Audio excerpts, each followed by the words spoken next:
Bonjour à tous, j'espère que vous allez bien. On se retrouve pour un live économie et un petit live trading. On va voir s'il y a des opportunités. Vous savez que les marchés européens ne sont pas très friands d'opportunités en ce moment. On est plutôt sur du long terme, donc on verra s'il y a quelque chose à faire. On essaiera aussi de voir du côté du pétrole s'il n'y a pas des petits trucs sympas. Mais là, je voulais faire un petit point sur l'économie, l'inflation, la Fed. Qu'est-ce qu'on attend? Alors, je vais vous partager tout de suite le calendrier économique afin qu'on puisse voir, ce qu'il se passe. Du coup, on va regarder cette semaine, voir un petit peu et on va regarder pardon, je viens d'éternuer, et on va regarder après la semaine d'après. En gros, le gros truc en ce moment, c'est plus l'inflation parce qu'on a vu la dernière fois lors du live inflation que, les salaires étaient à peu près au niveau de l'inflation, que ce soit en Europe ou aux États-Unis. Alors, c'est pas extraordinaire, c'est-à-dire que les gens ne s'enrichissent pas, et ça, on n'aime pas ça. Mais au moins, ils ne perdent plus d'argent, contrairement au début de l'année. Donc, c'est pas trop, trop mal. On a des discours de la BCE, on sait très bien que ça vaut rien puisqu'ils vont attendre la Fed. Hein.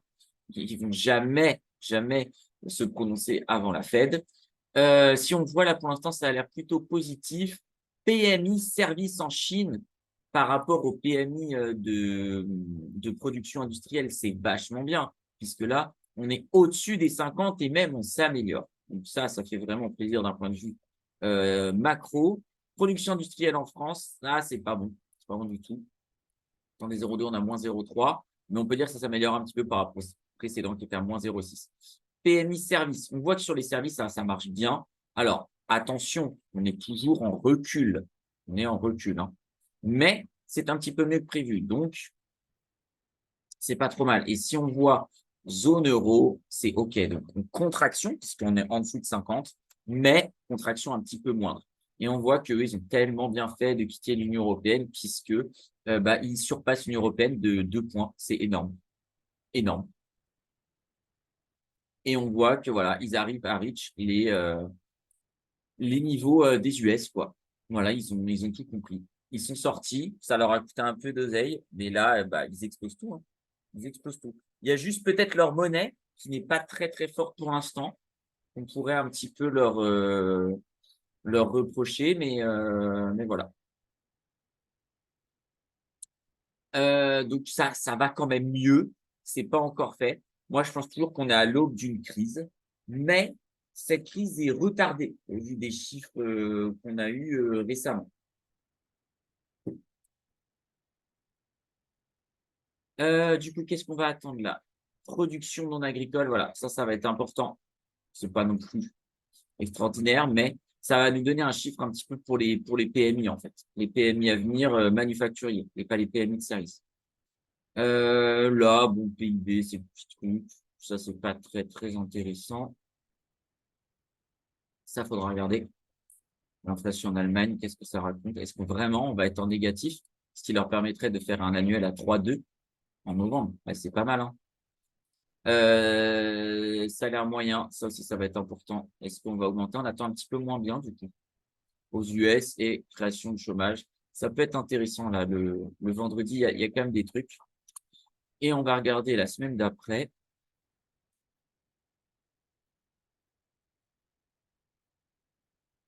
Alors, l'USU, bon, c'est un petit sentiment économique.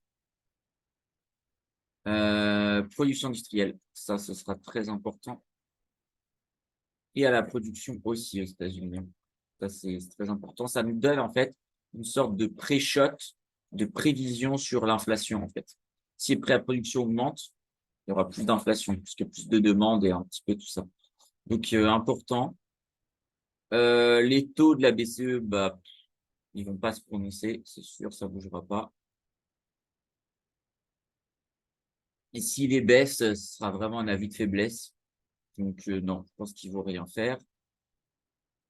Inflation France, PMI, là, ça va être PMI manufacturier, donc ça va être très important. Vous voyez que c'est beaucoup plus sale, hein, PMI manufacturier par rapport aux services, là. Alors, on compare euro-Allemagne, mais c'est à peu près les mêmes ordres de grandeur. Salaire, ça, c'est la donnée qu'on attend. Ça va être très important.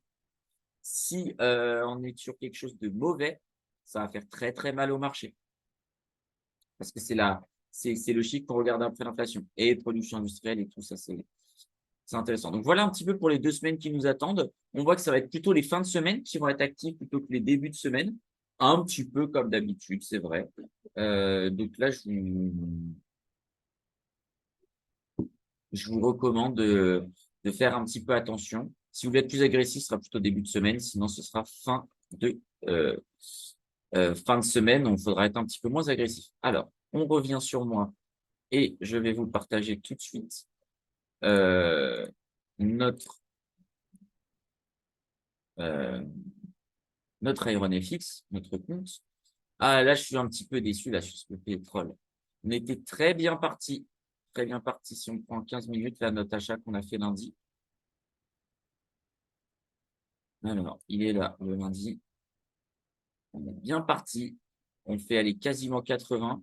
Et moi, je tentais les 80-50, qui n'est pas venu chercher. Donc, pas beaucoup, hein. On avait fait la plus grosse partie du travail. Et là, on rebaisse bien. Ça fait un petit peu mal. Au niveau du dollar, alors ça, j'avais pas bien check. C'est pas une métrique que je regarde souvent. Mais quand c'est remonté, j'ai peut-être un peu déconné. Vous savez que j'essaye de vendre un dollar en perso aussi. J'aurais dû là. La petite erreur de ma part, hein.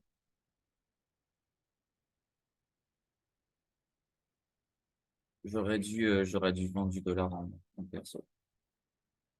Le dollar se renforce assez fortement. De toute façon, je pense qu'on peut largement retourner ici, voire retourner là, hein. Ça va pas. Si on casse là, on devrait pouvoir retourner là assez facilement. Ce qui, du coup, euh, pourrait nous faire permettre de baisser les assets. Parce que si tout est cher et que le dollar est cher en général, on va se rapatrier sur le dollar. Euh, et peut-être que ça peut m'aider, parce que là, vous savez, sur Bitcoin, je me fais littéralement défoncer. Je suis vendeur à, allez, on va dire 32 000, 33 000. On est à 43, donc je me prends 10 000 dollars, c'est agréable. Là, c'est grosse erreur un petit peu là sur ça, mais bon. Le gold, pareil, qui remonte un petit peu après sa grosse mèche. Donc, à voir. Est-ce qu'il n'y a pas un petit peu de trading à faire? J'en doute. Alors, regardons l'écart qu'on a eu. On fait 36, 5, 68. C'est-à-dire qu'il faut faire des trades parfaits au vu du spread. Bon, il y a 4 points de spread, c'est un petit peu cher, mais ça va. Voilà, c'est intradable, ça. Intradable. Et aux US en une minute, on peut faire des choses. C'est pas extraordinaire, mais on peut faire des petites choses. Ils ont bien réduit le spread, hein. Là, franchement, le 4, c'est parce que déjà on est hors séance, mais un spread de 3, je trouve que c'est raisonnable pour trader du Dow Jones et on n'a plus vraiment déçu. Alors peut-être parfois ça va pas nous toucher un point, on sera un petit peu déçu, mais un spread de 3, c'est quand même correct. C'est vraiment correct. Là, on peut les saluer, RoneFX, sur ça. Ils ont bien travaillé sur la liquidité de ce produit-là. Peut-être qu'ils ont eu des nouveaux apporteurs de liquidité qui leur donnent de meilleurs flux sur les indices. Là, vraiment, vraiment très, très bien. À 3 points, vraiment, on peut y aller les yeux fermés. Et bien sûr, c'est sans commission. S'il y avait une commission en plus, ce serait pas possible. Mais là, sans commission, il y a pas de problème. Euh, Euro-dollar, on a un petit niveau là. On pourrait se payer, mais c'est pas non plus grand-chose. Pas non plus beaucoup de mouvements. Euh,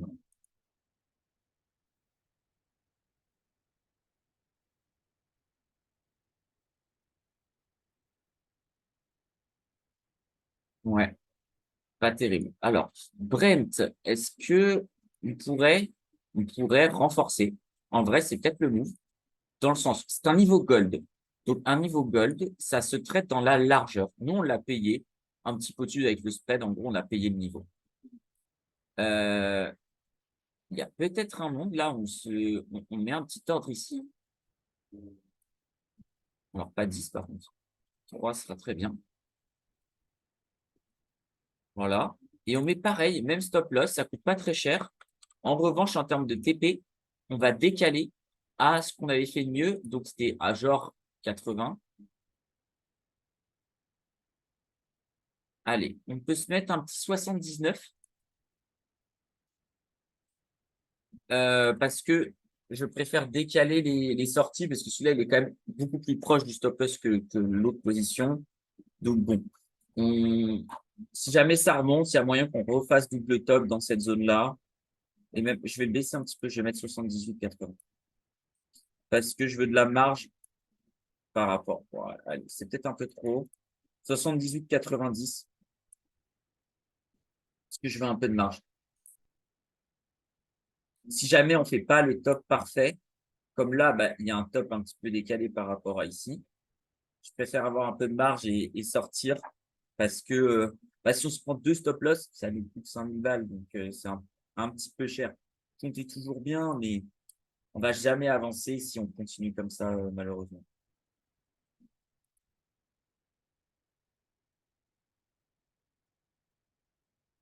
Donc ça, je pense que c'est un bon trade. Sur le gold, est-ce qu'on a des choses à faire? Bon, en une minute, ça baisse sec. Alors, on n'est plus trop dans nos niveaux, mais il y a peut-être des niveaux à travailler. On voit que les niveaux rouges ont bien fonctionné, mais en vrai, non. Bon, ils marquent quand même un point. Ils sont pas déconnants, ces niveaux rouges. On s'arrête là, là, on redescend. Mais vu comment c'est monté, là, c'est sûr qu'on suit stop loss. Mais le stop loss, c'est court parce que c'est un niveau rouge. On sait que ça peut péter très fort. Est-ce que on va les regarder? Est-ce que le niveau qu'on a tapé là ressemble à quelque chose de connu? Moins que ce soit son plus haut. Même. Mettons en outil. Alors, on va enlever le petit cœur. Non, c'est plus haut historique. Mais est-ce que ça ressemble à quelque chose en termes de progression par rapport à avant? C'est ça que je voulais voir par rapport aux autres tops, en fait. Là, on fait un top. Donc, derrière, on est beaucoup redescendu. À 19. Non, on peut. En gros, là, on prend combien? 19,23. Allez, on prend 150 $. Et là, on prend pas totalement 150 $. Donc, ça peut encore bien péter. Mais bon, il n'y a pas eu vraiment de gros retours. Donc, bon, c'est pas non plus extraordinaire là sur le gold. Il y a du potentiel. Il y a du potentiel, mais peut-être que ça va repasser par une grosse phase de baisse où le dollar se renforce. Peut-être le move là aussi, c'est d'aller se prendre de nouvelles positions sur le dollar, essayer de rentrer là si ça revient par ici, voir se prendre des positions long terme en fait. Et si on prend ici, on coupe à 1,15 et on essaie de taper le 1 $, quoi. Enfin le 1 $ pour 1 euro. Peut-être que c'est ça qui est intelligent. Je ne sais pas. Là, je suis déçu parce que j'ai renvoyé des euros euh, et sur ces euros pour les convertir en dollars. Et je l'ai pas fait et je pense que c'est une véritable erreur.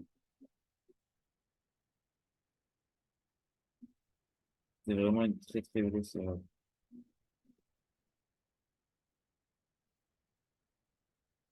Parce qu'il y a des chances qu'on le revoie plus, ça avant très longtemps. Et moi, je vais avoir besoin de placer du dollar pour aller tout simplement chercher des cryptos parce que c'est beaucoup plus simple de les trader en dollars.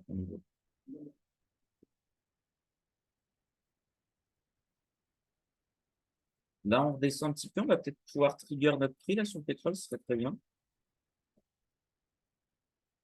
Ici, toujours rien à faire. Si on regarde en DI. Alors, question. Alors, on va pas faire sur le DAX parce que vous vous souvenez, le DAX inclut les dividendes. Donc, il va monter toujours plus haut que les autres si on veut vendre long terme. Est-ce qu'il n'y a pas un monde où là, on est au plus haut en France aussi? Si jamais on a un petit sursaut, ça ressemble un peu, alors je ne sais pas si on a l'historique, à ce qui s'est passé en 2008. Je ne pense pas qu'on l'ait. Non, mais on l'a peut-être aux US. Non, il n'y a pas assez d'historique. Mais en gros, je vais vous dessiner le graphique. Euh, En 2008, ça monte très fort. Je ne sais pas si ça peut ressembler à quelque chose. Alors, on va le faire comme ça et vous imaginez beaucoup plus d'amplitude. Bref, ça monte très fort comme ça. On redescend un premier coup, on remonte très fort et après ça redescend fort. C'est-à-dire qu'il y a quand même un pullback. Est-ce que, du coup, sur les marchés là, c'est pas le pullback ultime avant la grande baisse? C'est exactement ce qui s'est passé en 2007-2008. Ça n'a pas baissé d'un seul coup, en fait. Il y a une phase où on s'est posé la question, genre, ah, attention, ça fait peur. Alors peut-être qu'on n'est toujours pas dans cette phase-là, où ça va faire une première phase de baisse importante. Par exemple, sur le dos, ouais, en gros, une phase de baisse importante, il faudrait qu'on vienne taper là, en gros, en une semaine, 2 semaines. Ouais, on perd 7000 points. Et après, qu'on remonte quasiment tout. Un peu comme ça l'a fait là, quoi. Encore, on n'est pas remonté assez fort. En 2008, ça remonte vraiment très fort. C'est de voir si je peux avoir un graphique sur Investing. Marché indice Dow Jones. Non, on va revenir sur moi. Ça peut être intéressant parce que j'ai quand même beaucoup de graphiques techniques. Non, pardon, je vous ai remis sur Aeronefix parce que je vois un graphique. On va y arriver. Partager l'écran. Voilà. Dow Jones, je pense qu'il va falloir plus que ça. On se met une bougie et non plus. Voilà, il faut remonter. Ah, le truc, c'est que c'est des bougies d'un mois. Mais en gros, pour vous expliquer, voilà. On est là. On est à 14 000. On descend à 12 600. Ce qui est beaucoup de perdre à cette époque-là, 2000. Une première baisse, ça remonte fort. Pareil, là, une deuxième baisse, ça remonte bien. Et après, là, ça commence vraiment à craquer et on perd quasiment ça. Ouais, on perd 50% derrière. Mais c'est pas descendu tout de suite. En gros, il faut attendre la point de rupture des 11 000 qui correspond à ici. Où là, vous voyez, ça baisse, bam, bam, ça envoie fort. Il n'y a pas vraiment de bougie où ça remonte. Et même celle-là qui est un peu attentiste, on dit, ah, ça peut repartir. Et non, bouge. Je viens de rechercher encore plus bas. Mais c'est pas descendu d'un coup comme on veut l'entendre, comme beaucoup le disent un petit peu dans la vidéo où ça fait un peu les anciens qu'on pourrait voir sur TikTok. Là. Ça met vraiment du temps et on a des pullbacks et c'est vraiment à partir de ce point de rupture, vous voyez là, août 2008, où ça commence à déconner grave. Mais là, en 2007 et début 2008, ça baisse, mais ça prend son temps. Ça prend tout de même son temps. Pour en revenir, on va le faire ici, mais on va le faire sur MetaTrader juste rapidement. Là, vous voyez, bon, là, ça ne compte pas. Mais si jamais on rebaisse, là, on pourrait dire ça, une petite baisse. Là, on rebaisse, on pourrait remonter un peu comme ça. Et après, pas.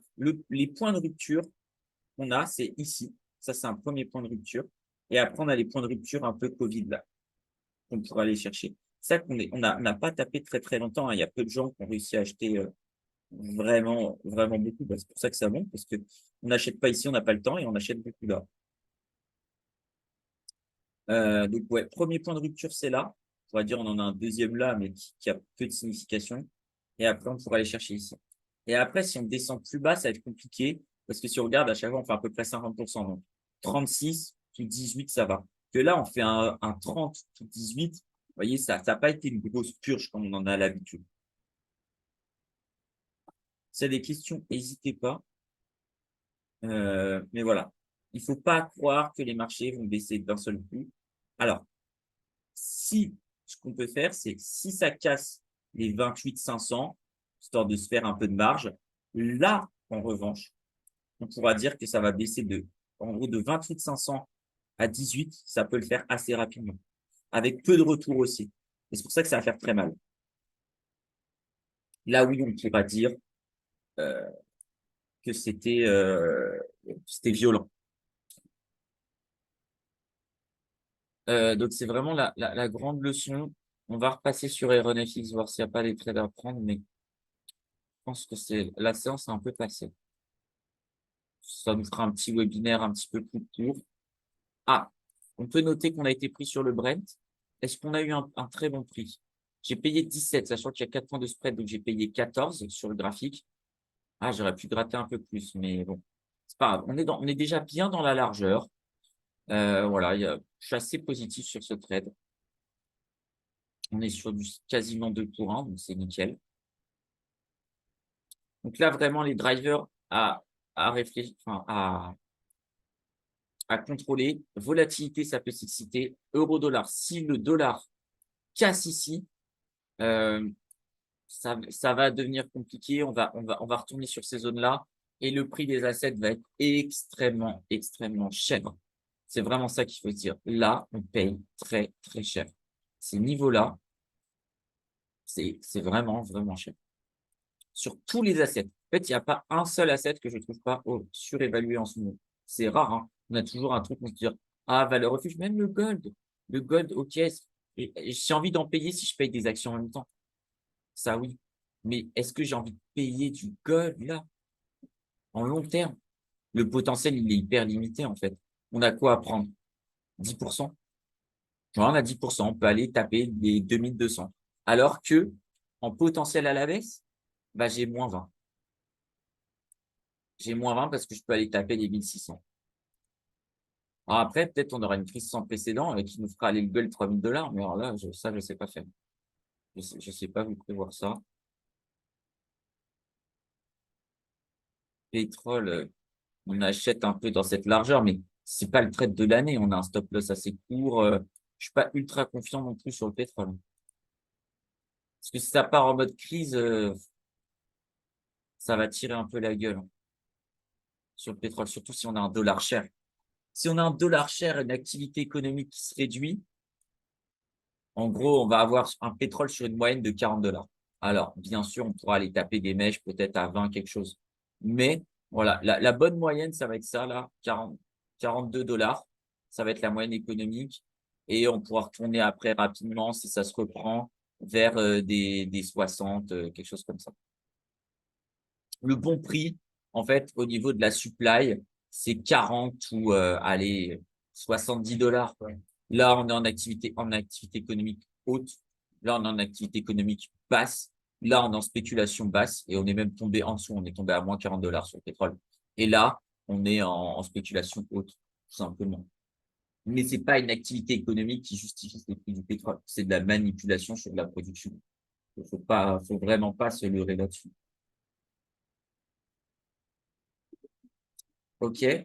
Je pense que je vais vous laisser là. On est désolé des petits soucis techniques qu'on a en ce moment, mais on a une personne qui s'en occupe et qui est vraiment géniale et qui est en train de tout reprendre. Donc, vous inquiétez pas. On va revenir en force en 2024. On va faire des trucs nickel. Du coup, les amis, je vais vous laisser. Je vous souhaite de très bons trades. Faites attention à vos stop loss. N'oubliez pas, période de forte volatilité à venir. On a déjà vu pas mal d'excitation. Donc, attention, stop loss court, TP long. C'est exactement ce qu'on fait par là. On a vu sur le VIX. On stop loss court parce qu'on cut à 11, on tape des 20, des 30. Pareil sur le pétrole. On a des stop loss à 1 $ pour prendre des 3 $. C'est ça qu'il faut chercher. C'est ça qu'il faut chercher. Le timing est à ça.